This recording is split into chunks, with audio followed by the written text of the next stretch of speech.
Hi, everyone. This is Joni McGarry. Thanks for tuning in to the Joni McGarry Talks with People podcast. I'm excited to share with you a conversation I recently had with award winning playwright Kevin Kautzman.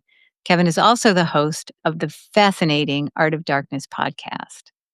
I met Kevin maybe 12 years ago at the Sewanee Writers Conference. I was there, I'm sure by accident, and he was there as a scholar.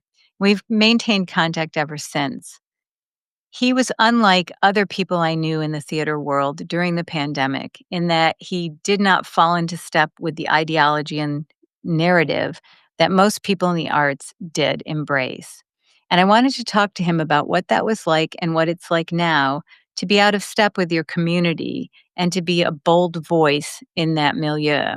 We talk about that. We talk about what it's like to live in Minneapolis, about how to live well during this chaotic dystopian time that we find ourselves in. It's a very lively conversation. I hope you'll enjoy it as much as I did. So without further delay, I'd like to welcome Kevin Kautzman to the podcast. Hi, Kevin. Thanks for joining me here. Hey, Joni, thanks for having me. How are you? I'm doing all right. It's nice to see you. Yeah, always nice And to see you. I did a little intro as we discussed, and I just wanted to give you a chance to tell my listeners whatever you would like them to know about you. It sounds like Joni has given me a very nice, kind, warm introduction. Go to Art of Darkness, artofdarkpod.com. If you can't get enough of me here, there are going to be hundreds and hundreds of hours of podcasts about the dark side of creativity where my co-hosts and I cover biographical profiles of dead artists. So if you want to know exactly how monstrous Marlon Brando was or what happened actually when Burroughs shot his wife in the head, you can go listen to Art of Darkness, artofdarkpod.com. I'm preparing an episode right now on Richard Wagner. There's nothing, no minefield there. Nothing I could step in there Oh, goodness, to get me into any trouble. Yeah. Retweets are not endorsements, but that should be a lot of fun. I'm excited about that one. And I have a great new co-host this season, Abby Lucas, who's a friend of mine. She's a very talented filmmaker, and we work on writing projects together. And just a real blast. And then I'm a playwright myself. It sounds like, that's how Joni and I met. Yeah, I was pretending to be a playwright. Hey, listen. Yeah, well, that many such cases, shall we say? You're a playwright when you say you're a playwright. Well, then I was a playwright for a time. But right, your podcast is great. I was listening recently to the episode on Coco Chanel. That was Abby's maiden voyage with these. And just to tell people, it's a good long listen, and it will take you places that you didn't even know you were interested in.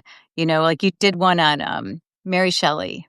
Yeah, and that was so actually fascinating. Very interestingly, and then I want to get into the meat of like what I wanted to talk to you about today. But last night I was watching a Belgravia episode, which is a Julian Fellows series, sort of like Downton Abbey-esque. But they referenced Percy Shelley's first wife and the mess he left.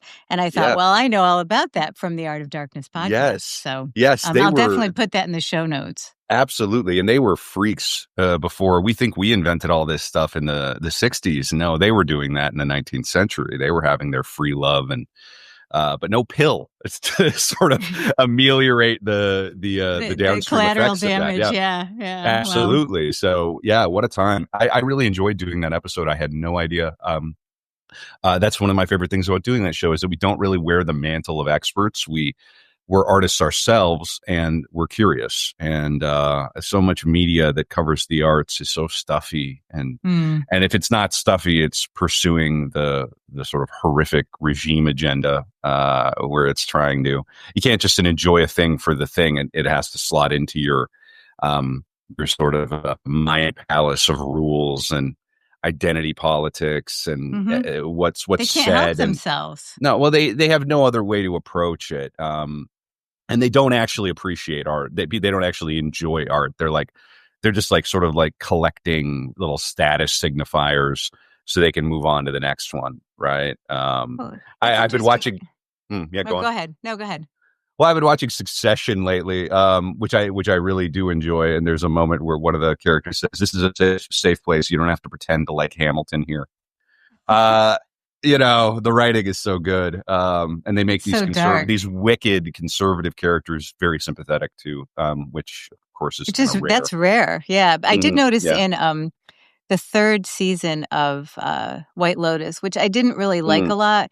There was mm. one character who was she had moved to Texas and she was a church going person and apparently maybe a supporter of Trump The Orange Man. and the Orange Man. And, leaving aside how anyone feels about him, they didn't paint her in a really bad light. And I was shocked. I mean, I think, Oh, yeah, I think one of the reasons I wanted to talk to you was because I used to be very involved in theater locally, and I would go to a million plays in New York because, I was living near there and I was on the board of a theater company here. And I just got really tired after a certain point of the narrative that was constantly, like you said, like the drumbeat of just uh, signifying, like, the performance of the yeah. narrative We're on and we're on social stolen land. We're agenda. we're doing we're doing All Shakespeare on right. stolen land again. Yep, and the I manipulation just of those things, and so Yeah. how do you navigate it? Like, you're writing plays, you're getting produced. What is that like to be in that sea and to not be in lockstep? Yeah, I mean, you just kind of get on with it. I mean, I've reached a point in middle age here and in my career where I've stopped knocking on too many doors. The last sort of formal thing that I attended was the Valdez Theater Conference up in Alaska, which was outstanding. And I had a great time, but I'm not trying to, get into Juilliard anymore. I'm not really applying for anything.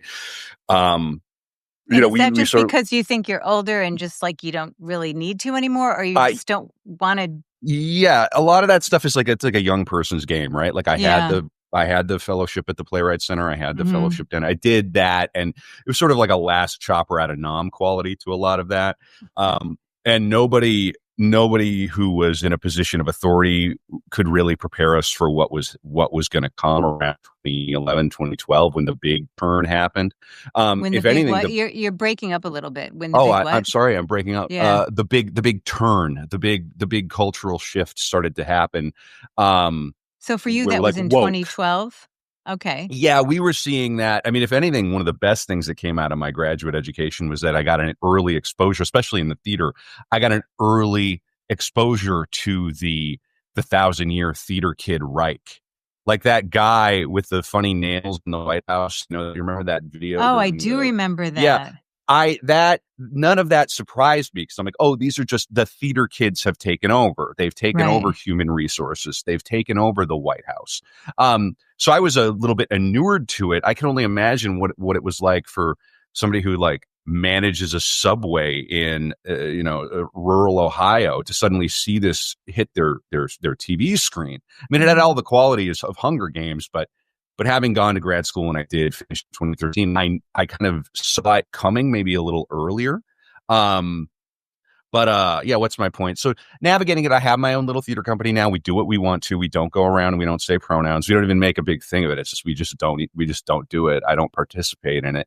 And a So while you found a group of people who are with you on that, Yeah, which is yeah. We're just sort of the just be normal people from the '90s and in the aughts brigade, right? Like where we're really legitimately focused on the work. Like I made a joke a minute ago about uh, you know, doing Shakespeare on stolen land. hmm. The Shakespeare is the sin there, right? Not the declaring you're on stolen land. If you really believe that much, why are you doing a Midsummer's Night's Dream again?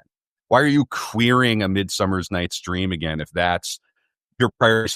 And that cognitive dissonance is there to let you know that the art can't be that serious. The art can't really change lives. The art isn't going to rip us out of the nightmarish fever dream of this sort of like NPR, wet blanket regime that is a pall and a curse on the land. Like if they took any of that seriously, they wouldn't be doing Shakespeare. But they have to continue to do their careers and they have to do what they know. And oh, it's just so horrible. That sort of thing is just it's another chance for them to get up and do a curtain speech and to make it about anything other than the fact that the art sucks and is dead. They're covering their bases these other ways. I just find it to be just so horrible. Do you think Yeah. Shakespeare is dead? Well, I mean, I think as soon as you apologize for being on stolen land and then you do Macbeth, you're in crazy pill. You're just it's so much craziness piled upon craziness there that Yeah. there's no chance for the art to come through in any meaningful way. Hmm. I really believe that. It's just the whole experience of the art is just completely shrouded in this pall of Yeah. Yeah. um like it should. Well, I could go on about it, but I honestly, if it was my Reich, my buddies and I could take over for 5 years, there we would put you would be you'd be it would be a felony to perform Shakespeare in America. We would take a break for a year from Shakespeare. It's tired, it's exhausted. I say that as a playwright writing new plays, right? Well, yeah, because make way for the new. Well, anyway. What was your experience like getting produced in London?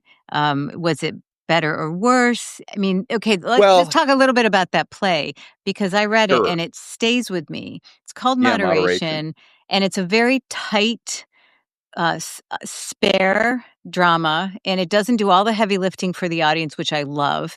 It's about two content moderators, and Yeah. you don't really know the horror of what they're experiencing, which is Mm, better than knowing it. yeah. And I just really loved it. I mean, it was Oh, dark. I yeah. really loved that play. So when you got to have it produced in London, what was that like in this? Because I Yeah. hear like England's not so great in terms of censorship and free Right. speech and all of that. Right. Yeah, of course.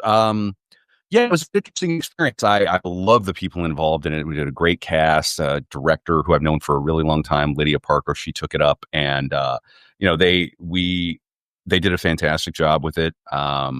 Their The reviews were like decidedly mixed, but we got some very very strong, very positive reviews. It's a two-hander. It's a challenging play, Mhm. and I would be doing this all the time if it wasn't a matter of all of this other business that lurks just off stage. Mhm. And, we can't, you can't have a normal career anymore. You can't just be a playwright, living in America with unorthodox opinions and a sort of a loud internet presence, and not pick up, I don't know, crazy blue sky stalkers who reach out to your collaborators to try to shut you down and to Oh, has that venues. happened to you? Oh yeah, that's happened multiple times. Yeah, Wow. there's a guy who he came on as a guest on Art of Darkness, and I remember very distinctly. This is the first time I'm talking about this in public like this, but um, Oh, I good. I remember get a very. scoop. You get a scoop, yeah, yeah. I remember very distinctly after he came on. Brad, I looked at Brad afterwards, And my Brad was previous your co-host. co-host. Yeah. Yeah, and this was somebody he had booked, and I'm not throwing Brad under the bus there, but and the man has sort of credible. He seems like maybe he's a credible sort of journalist or whatever. But then we looked a little further, and we're like, oh, this guy's a spook. He just glows like, yeah, he works for one of these USAID funded outfits. Yeah, he probably was either he's crazy or he was assigned to us or a combination of the two. Wow. So Um, what was his ostensible reason for being on? Oh, Was just he? all the oh well, no, he was like he's some sort of author himself. He wanted to talk about one of our subjects. We have guests come on for Art Mhm. of Darkness for these things called dark rooms, and they're sort of like Mhm. there are like low lift interview type episodes where we've covered Kubrick and a filmmaker wants to come on and talk about how Kubrick has haunted his dreams for the past 30 Mhm. years. Okay, great. That's fun. We'll do that. So it was one of those episodes, and yeah, the fellow just proved to be this horrific blood-sucking vampire tick man who is going to burn in hell for 1,000 years for his sins. My lady friends are very funny. They're like, oh, he likes you. So yeah, no, so that happened and we survived that. Obviously it was mortifying, not least because he'll go after collaborators. He will like um he uses these tactics that of course we're all familiar with by now, and just smears and lies and bullshit. And it does not surprise me because Art of Darkness picked up a listenership, and I think we've seen here recently in our you know America the Dystopia the musical sort of ongoing limited series that we're forced to live in, um that they have an infinite budget. Money does not matter, and they have their fingers on the Wizard of Oz machinery behind the curtain to a level that's so much more granular, and really like sinister and totalitarian than anything Stalin could have ever imagined. And that's the world that we live in. So it does not surprise me that if you're an artist and you pick up an audience and you have anything heterodox to say, whether it's a joke or serious, if you just go Mm. off the reservation, they're going to assign somebody to you Mhm. to try to fuck up your life, frankly. Who do you think they are? Um, Just the regime, yeah, full capital R because regime, the it money, techno capital, okay, so the people because with, yeah. Mhm. because you're somebody who I don't have not ever experienced as living either on the right or the left. And I don't know what you were like when I met you. I have to remember back to what I was like when I met you in terms of how I saw the world. I mean, I probably came out of the left Yeah, to my wake yeah, up, and I don't. sure. So to me, the lies are from everywhere. Like Everywhere. it's like a what is It's it? so go The full immersion, yeah, 360, always beaming at you, whether you're yeah, right or left. So totally. I don't know who they It's are, but it's totalitarianism. everywhere. It's Yeah, totalitarianism, and it's, the great dystopian authors, they could never have predicted America. That's the thing that's missing when you go. This is why it's so important to read like Baudrillard and everything, that book America. If you haven't read that, I there's just haven't. like, I'll yeah, put it you in the should show read that. notes. Yeah, we just, all the great thinkers of the past, they could never have predicted America, and they could never have predicted the rapid ascendancy of this technology, this wizard technology that we have. And so you can read Orwell until you're blue in the face, and you won't see how you're living in something that's feverishly more wicked Hmm. and pernicious than anything Orwell could have imagined. And of course, those authors were trying to describe something they were seeing happening then, but we Hmm. just were born into the slurry of it, and we're, yeah, it's very easy, I think, to live your entire life without realizing just how dire it is, and Hmm. without also not blackmailing. Like, seeing it is such a relief, because you can then, I think, start to manage your expectations and hopefully start to have to get some agency in your own life. Yeah, There's the yeah. question. Okay. So my central question is how do you live well in this soup once you've woken up? I mean, if you Mm, haven't woken up, you don't even know you're in the soup. And I think right. you're bandied hither and to and fro by whatever's making you react.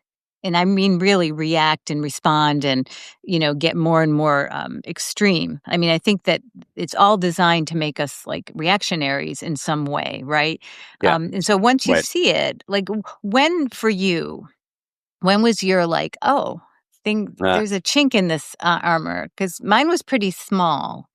yeah. But what was yours? Well, When I did had you a start? very unusual childhood. My father died from an overdose when I was 4 years old, from a drug that never should have been on the market. Thank you, Eli Lilly. Darvon Oh, Darvocet, propoxyphene.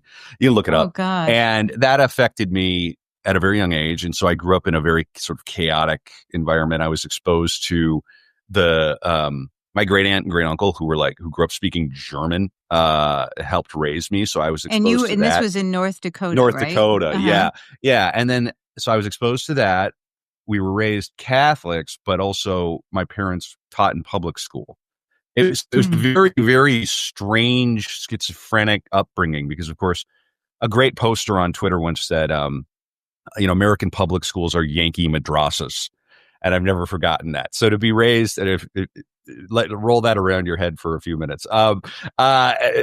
Be raised Catholic and then also raised by public school teachers, you're getting completely contrary messages. Sure. Catholicism really cannot coexist with the mainline public school narrative, and yet you try to fit in there, but you're doing this. Your peers don't even think that you're Christian. They think you're like, you worship at Mammon, the great Satan. Half of my peers. I mean, I still talk to people who I grew up with who are basically part of these Protestant evangelical cults, who to this day have this like outrageous bigotry against the Catholic Church. And that's what we were being raised in. We had neighbor friends who tell us we're not Christians, and we thought they were just ignorant, and we didn't realize they were literally reading chick tracts and thought that we worshiped, ISIS or some other Wow. crazy shit. So yeah, go on. Because it wasn't like where I grew up, there were many, many Catholic church, and the Yeah. Northeast is in that way. Oh, sure. I grew up Protestant, but I never thought I never thought those Right. things. Anyway, No, so of course. But I mean, we have plenty of Catholics out where I grew up. But anyway, so I grew up with that, Joni. So I was prepared. By the time 9/11 came along, I was already, and how I old knew were who you at Alex nine Jones. eleven? Oh, I must have been, shit, I'm going to date myself, Mm, 19. I was at okay, yeah. university. And I'm precocious. I have a very You're strong verbal curious. IQ. Yeah, I'm Yeah. curious and I'm very well read. I was very well read from a very young age. So I knew something was bullshit from a very young age because the people around me, the people who were sort of supposed to protect me and supposed to be the leaders, were just, their lives were so chaotic and disordered. I was never raised with a real feeling of security or shelter at home. And so then when I went out into the world, I did not suffer from this kind of um, you know, good conquers evil. The good guys always win. I never, I was never, You knew I was better always by a then. misfit and a freak and an outsider. So in a lot of ways, watching the regime, um, totally lift kimono and just start flashing us all in the face with their, horrible, warty, evil, through the COVID experience. Does that paint a picture? Is that a good enough visual metaphor? That's Like I it, don't think for we need me, to it's go further with that. I don't want to be thinking about that is over that a dinner different kind of tonight. show? Yeah, but they're evil to a degree that is just so, it's just such a total evil. Nobody's ever going to be held accountable for the COVID hoax. That's the really disappointing Shocking, but thing. But not. it's not surprising to me. I mean, I think if you really held people accountable, the whole thing would just collapse.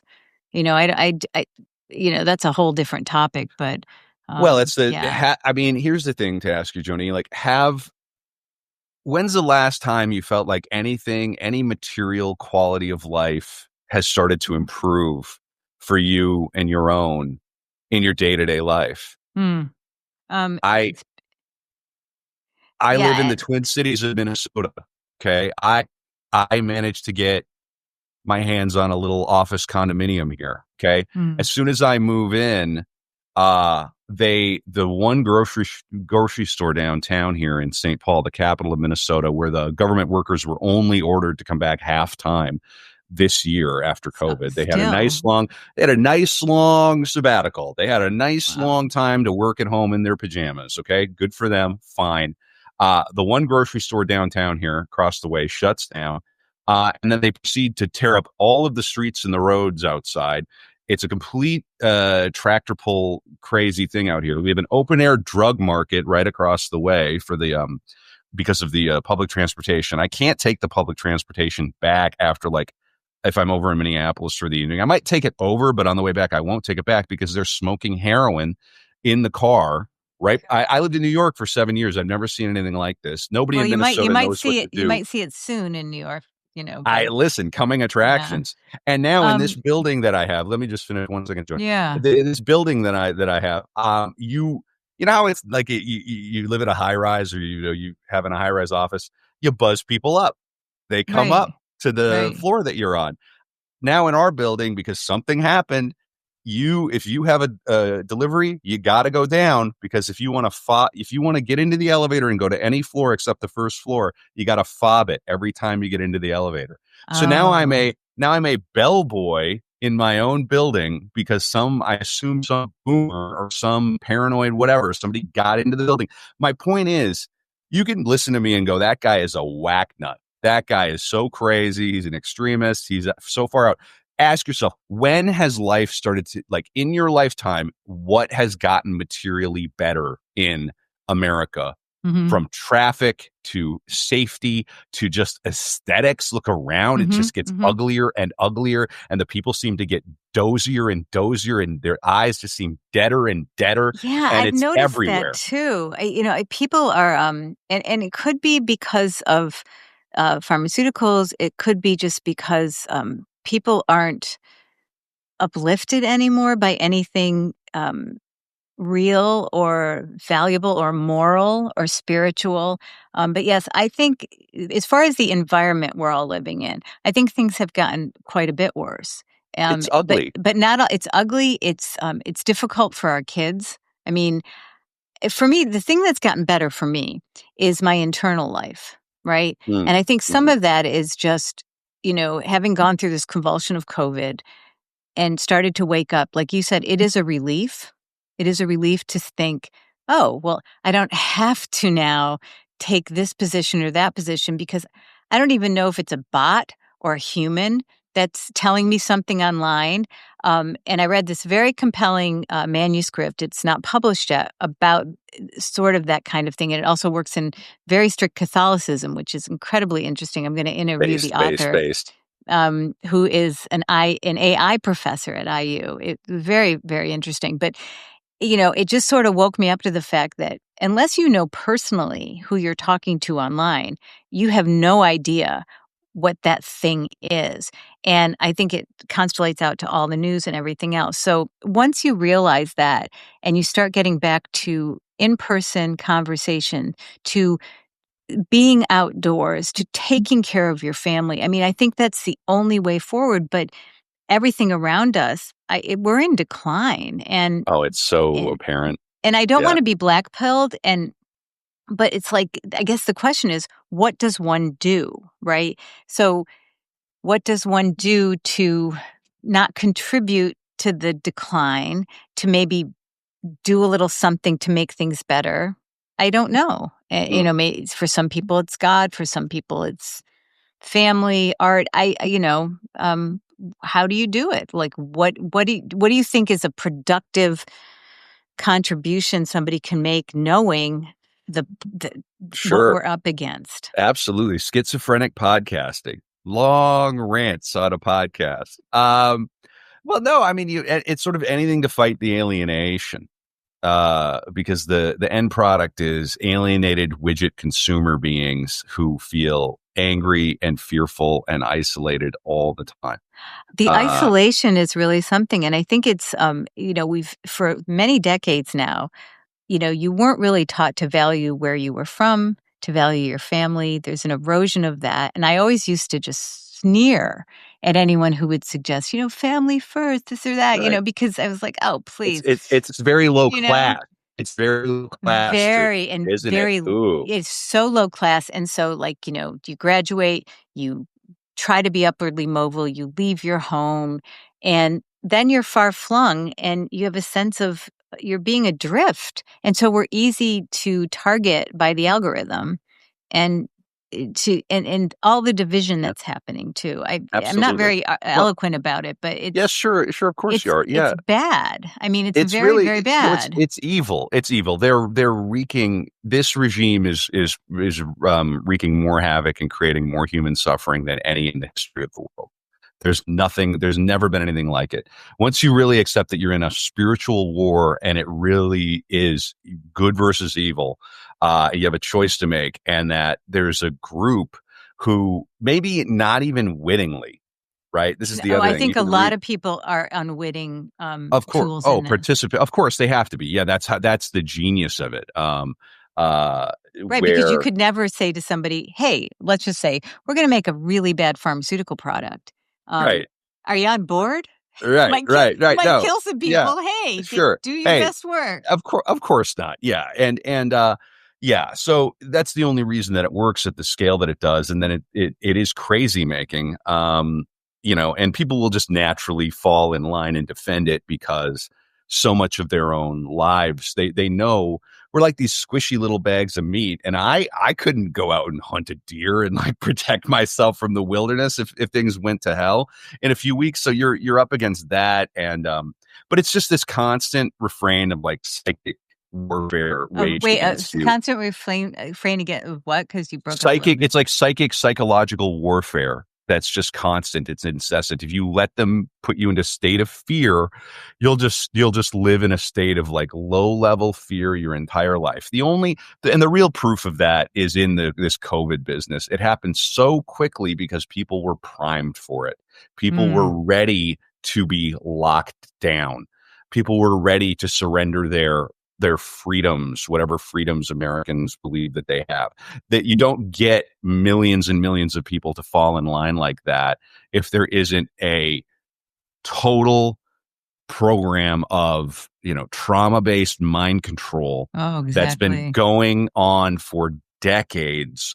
We know the boomers were subjected to it, the hiding under your desk, garbage like that. Oh, These things have gone on for a very, very long time. I remember Yeah, air raid drills, and what's sure. interesting is, I didn't know what they were. Like, Right. It's right. and you would do this thing, and I think about there is no utility in that. If somebody's gonna None. drop a nuke on your school, having your Right. hands behind your head, Sure.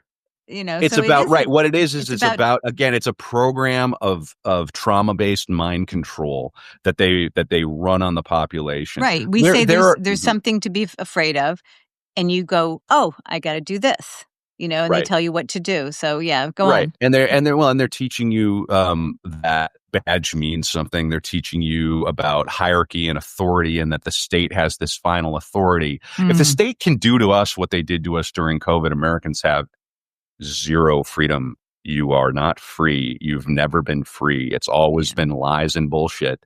And to watch this generation, this boomer generation, just like roll over that way, and then But it I wasn't guess just the go boomers, Kevin. I mean, my sure, god. I mean, sure. it was Not it all was boomers. Yeah. not well, and I'm boomer adjacent. Okay. I'm All right. 62, I'm just on the cusp. But it wasn't just I mean, I know a lot of people my age who didn't roll over for it. I know Right. many more young people, Who or were on board. unbelievable. Sure. It wasn't just I don't know, maybe you could do an age, investigation and see who was more or less compliant, but, knew a great deal about the college age population, and those populations were so compliant. And what they had to go through, they had to be in their rooms, they had to be masked. There were kids at Dartmouth, I remember this. They went back, they got sent home because they didn't mask and social distance out of doors. And Yeah. this is the kind of stuff they were putting up with. They were getting tested twice a week. Right. Nobody Sick. said, "Hey, wait a minute." Sick. So, How yeah. do you look at that country and say, "Oh yeah, thank God we won the Cold War"? How do you look at a country, a people that will comply that way? There are data Well, it's scientists not right just our now. country. It's No, of every course not. yeah. Yeah, well, and that's the other thing. That's the other terrifying thing. There's no light on the hill left. Mm. What is left? Where do you even go? Well, And yeah, it's actually it's legitimately terrifying. And mhm. that was the largest open air science experiment in of all time. We were Yeah, it was. all little lab rats in an experiment, and they used that to move the needle on behaviors, particularly around these screens and social media and the internet. They're Mhm. trying to suck all the life out of the world and jam it all into the digital world. Mhm. The more of that they can do, the more control they have, the more power they have down to the individual level, down to the Mhm. little itty bitty person they can then stalk online to control and manipulate and get to live in their pattern of behavior and fear. If you go off the reservation here now, and we all know what that means, there's going to be there. You have the potential to have very, very real consequences by these regime apparatchiks. Even a show like this, and God bless you. I mean, you I didn't start. really set out to do anything that Well, controversial. no, I mean, come I'm on. I just mean, an what do old you? lady who lives in Indiana.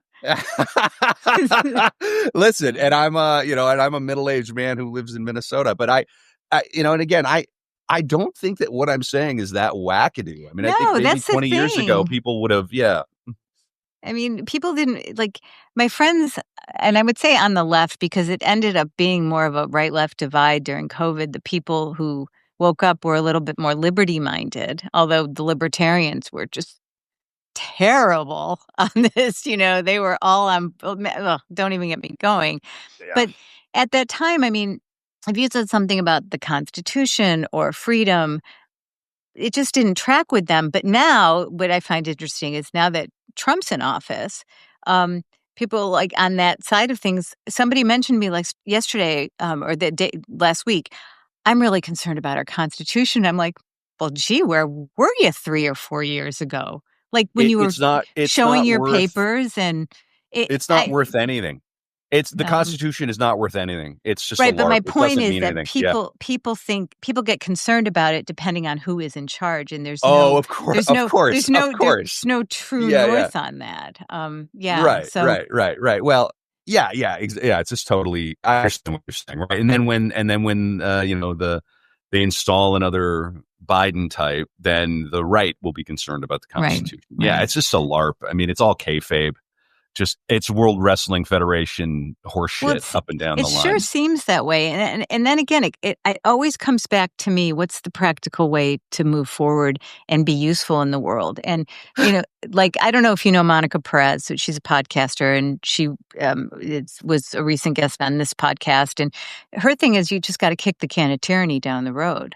I mean, that's all we can do, so you just gotta keep kicking it down the road, especially for our children. And it's not Mhm. even just, like, my children, it's your children, it's everyone's children.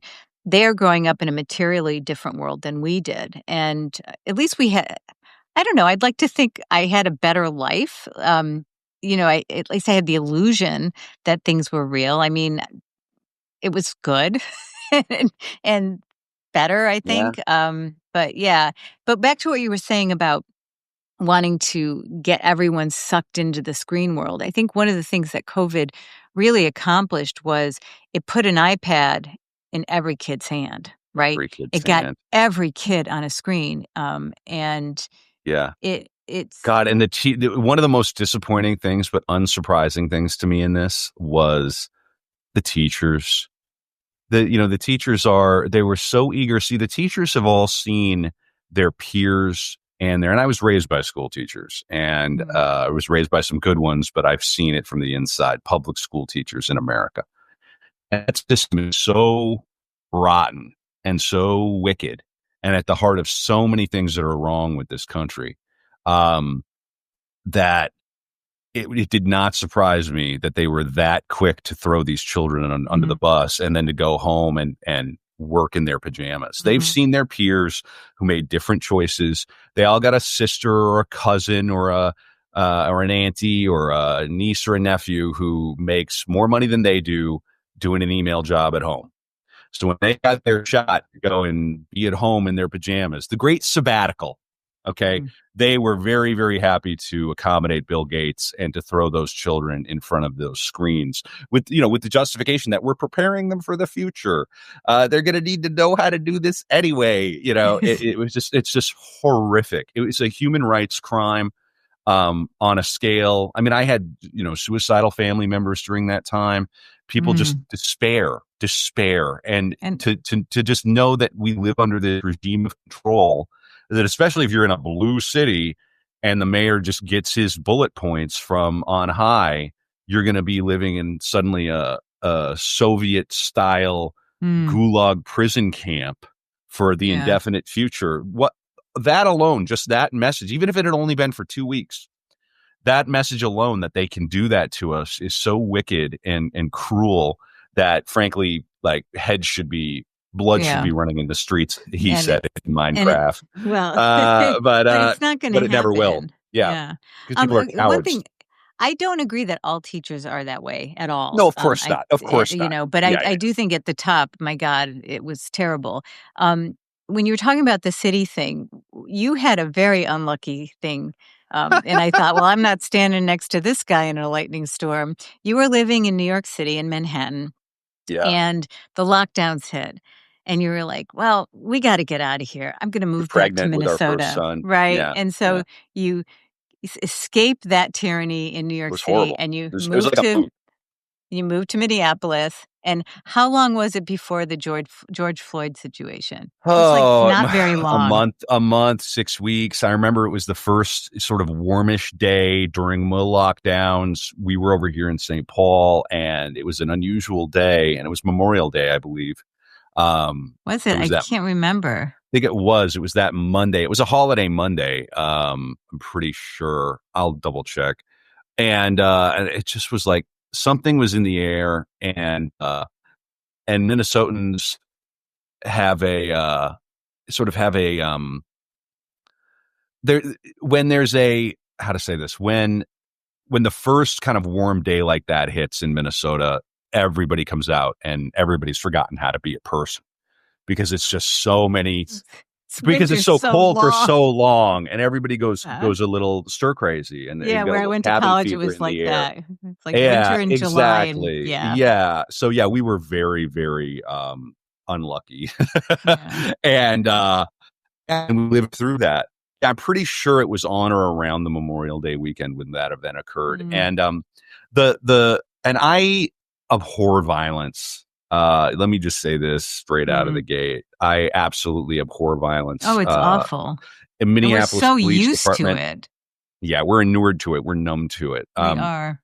Minneapolis Police Department has a terrible reputation. They have had for a very, very long Is time. that right? The Twin Cities, oh yeah, the Twin Cities have they used to be called Murderapolis, was principally isolated among gangs. I've had extreme violence like this affect friends of mine. I got a buddy who has a rental property out, and this guy's he's a firefighter. His dad was a firefighter. He worked at the post office his entire life, just retired from the post office.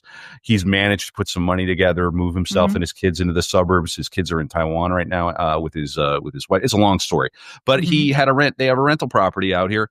The woman that he rented it out to was doing something funny, got murdered in the rental property. And guess what? When somebody gets murdered in your property, little condominium you own, they the crime scene. It's your nobody from the state comes along to clean that up. You got to call special people to go clean that Wow. up. Okay, this place out here is not what it seems to be, and it's also used as a political football by some very, very, very bad people. Okay, Mhm. and I'm going to give my little Twin City spiel here. All right, Mhm. it's not Fargo. It's not. Oh yeah, you betcha. Yeah, Well, yeah, fucking I don't. what's his name? Garrison Keeler. The best thing to come out of me too, but though, was to get Garrison Keeler off the air. I hate that guy. I've always hated that guy because it's not what it's like out here. It's like that with fentanyl, and whatever. So, my point is, it this place has that violence, and it's been used as a political football for a very long time because I think they would rather have this shit happen out here than New York or L.A. Frankly, certainly New York. They want it centered somewhere where the flyover people are, where Mhm. guys like disposable people are, Mhm. where the damage can be managed and manipulated and controlled. How do I know this? Where does this theory that I have come from? I remember when there was a time I was hanging out over in London. I was with my friend and we were whatever, and I was up early in the morning. One morning, she was getting ready for work or something, and on the BBC, the leading story was the murder, the police murder of Philando Castile. Do you remember this story? I Philando. I He's a fellow. don't. Okay, and And rest in this was in peace. Minneapolis? This was in Falcon Heights, which is a near suburb of St. Paul. It was in the Okay. Twin Cities. Okay, and I remember the story, and it's about a police shooting in the Twin Cities. And I'm listening to this, and I go, "Oh, I get wings with my buddy right there." I'm sort of going here like, why is this the leading story in London Yeah. on a Tuesday morning? In my mind, I do my kind of media math. I go, what? What? There's no other news that's more pressing than this. And of Or course, why that is this story. the pressing news? Why is Right. this Why the is this thing? the pressing news? It's because Yeah. they were priming people for years for this. That event, by the way, kind of went away because the officer who shot this fellow was simply not white, frankly. And I Mm. have a buddy who's very smart and with this stuff. And I was talking with him recently about this, my little theory here that yes, the events happen. Yes, the events are horrible. Yes, I abhor violence. I Mm. abhor especially state violence. I abhor police violence. There's no reason we should have these people driving around with the full boot of the state on our throats at all times. Whatever. I hate all of that. But the response in the media is what matters as much as the violence itself. Mhm. All right. And this buddy, I was like, yeah, no, the reason that it didn't fit the narrative. I'm like, no, that guy was white, my friend says. I'm like, no, he wasn't. Go look it up. He wasn't. But the point is, they're getting people used to the idea that there's this really violent place in America. It's in Minnesota, and it's a place where the police are just killing black men. Okay. Mhm. And that's the narrative, and that's being filtered in until finally they get their incident. Hmm. Okay. And then So they sort of like hammer. a Yeah, predictive programming, you're well, saying. it's just quite literally manufactured, like not the events themselves. I'm not saying there's a Christian puppet master who's getting police to do Right. this. They're just taking the events and they're weaving these narratives. Mhm. If they want a story to disappear from the internet, if It they want a disappears. video, it disappears like Yeah. that. Yeah. If they Yeah. want the story to end up, being memorialized for 100 years, they do that too. And Yeah.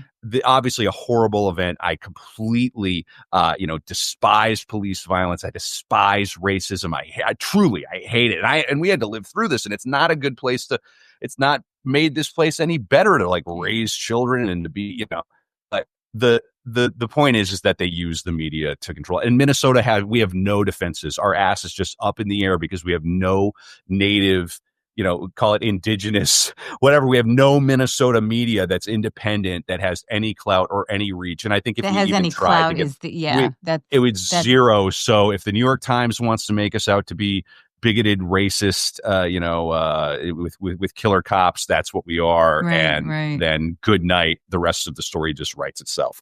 Do you do you think you'll stay there? I listen. I'm in my Minnesota Go Gophers. I mean, I got season tickets for the Oh, well. football. Well I mean, then. listen.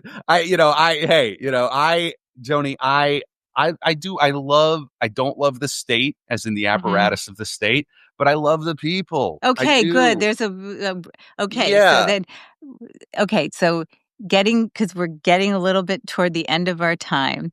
So there's the nugget, okay? There's the nugget. Everything you say is true, right? There's just all this tyranny and violence of the state all around us, and yet you can say, I have my season football tickets, and Go I like Gophers. the people here, I and do. there's something that's the key. I think it's the human to human contact. It's those small things. I mean, I'm starting to sound like I don't know, somebody on the Golden Girls or, just some Pollyanna. And Well, was it the Betty White's character was from Minnesota she on was the Golden St. Girls? Yeah. Olaf's, St. Oh yeah, Olaf's. St. Yeah. Olaf. Yeah, there you go. Yeah. I mean, And then listen, some people think and she's a controlled op. So, I don't know. wow, I I mean, don't know. You've got to. I find a lot of faith and comfort in my faith in Catholicism, in the church. I mhm. have a wonderful priest. All our children are baptized, and we'll be going through that process. People, just really, truly, actually get to know people. Don't lead with the kind of stuff that I'm leading with here. I mean, you invited this kind of conversation. I very rarely just unload like this, but hey, hopefully, it makes for some good radio. No, You I got think to find, I think it's really important that these things get discussed. Otherwise, how do people even if somebody said, "Oh, that can't be happening," it plants a seed and then you think, "Oh, yeah. maybe this isn't true," or maybe something that you're being fed, maybe I should question it. I mean, we all have to speak up to g- get people to open their minds a little bit. And I want, if people take nothing else from this, you could write me off as a crazy, artist, or whatever. But if you take nothing else from this, like, let it be like a rewilding and a reenchanting of your experience of American life. You are in the story. You are not some dead consumer who just has to take whatever they feed you and react to it. You can sit and you can say the crazy things and you can see things differently and you can look at it as a great adventure. It's an adventure. Say whatever else about America, it's not boring. Okay, you could start a podcast, you can follow your passions, you can say the forbidden things, and and that's exciting, right? Like, it doesn't have to be boring. I love Is it. So what that did good? you it's great. You called it I don't mean to direct how you talk, but you talked about it being the rewilding. Say that again. Rewilding. Like, don't be in the zoo. Open the cage to the zoo, and walk out, let the animals out, right? Like, let the monkeys out of their cages here a little bit, right? Like, Americans are such wonderful conformists in their totally predictable individualism. Okay. Try this. Try this for a week. Okay. Stop thinking Okay. about the individual as the smallest unit of society, which is an Enlightenment lie, and start thinking about the family as the smallest unit Mhm. of society and see where that takes you. Try that. Roll the dice. See what that feels like. See how that changes how you behave. And by the way, you can have a more Roman sense of family. It's not all by blood. I have Mhm. people who are, that friend I mentioned before, the fellow who suffered that awful incident, is kind of that guy is more family to me than Mhm. certain people who are blood relatives. Not out of malice, just how Mhm. life is. I'm Uncle Mhm. Kevin to his kids. Mhm. He's Uncle so and so to mine. You know what I mean? And then start thinking about things that way and just see how Mhm. that changes maybe how the world works for you for a month. Try that. I love it. I love the rewilding and the notion that, you're not just dead, you're not dead characters in something that's Yeah. happening all around you to you, that you can step out and be active and, be on the adventure of it. It is a great adventure, and America, for all of its extravagant, insane problems, it's still a place where you could That's where I be. want I to think you be. could be a little eccentric. Yeah, I wouldn't Yeah. roll the dice and like risk ending up in North Korea or I don't even know. You know what I I don't mean? even know So, either, but well, I Joni, want to this is leave it. Yeah, I want to yeah, leave it yeah. on this Thank note you. because I loved our conversation, and that delighted me, the rewilding notion.